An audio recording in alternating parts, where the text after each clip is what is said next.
Inilah makna di balik penamaan surah Al-Baqarah dan An-Nahl. Dalam Al-Quran terdapat beberapa surah yang dinamai dengan nama hewan. Salah satunya adalah surah Al-Baqarah yang berarti sapi betina.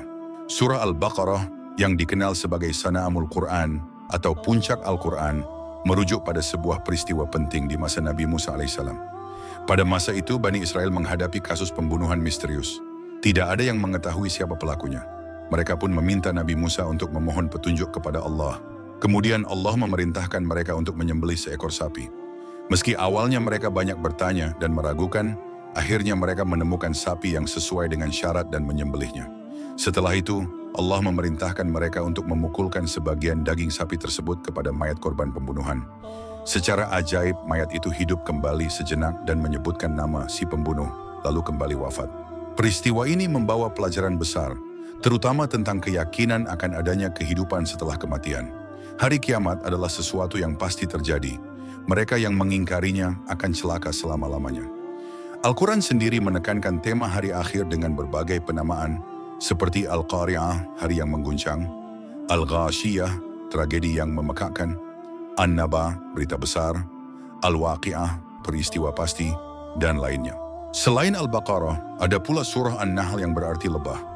Surah ini syarat dengan penjelasan tentang berbagai nikmat Allah yang diberikan demi kemaslahatan manusia. Contohnya, nikmat wahyu di An-Nahl ayat 2, penciptaan langit dan bumi, An-Nahl ayat 3, binatang ternak, An-Nahl ayat 5, hujan dari langit, An-Nahl ayat 10, tumbuh-tumbuhan, An-Nahl ayat 11, serta pergantian siang dan malam, An-Nahl ayat 12. Bahkan Allah juga menyebut nikmat laut di An-Nahl ayat 14, gunung di An-Nahl ayat 15, dan lainnya. Secara khusus, Allah menyebutkan lebah dalam surah An-Nahl ayat 68-69. Lebah bukan hanya penghasil madu yang menjadi obat bagi manusia, tapi juga memberikan teladan kehidupan.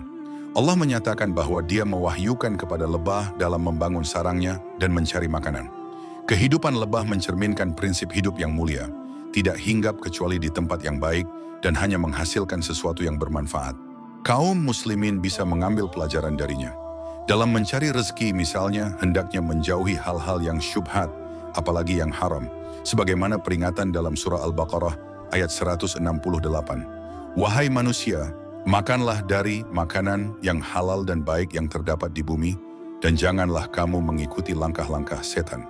Melalui kisah-kisah ini, Al-Quran memberikan panduan hidup yang sangat berharga, baik melalui peristiwa nyata maupun dari makhluk kecil seperti lebah yang penuh hikmah.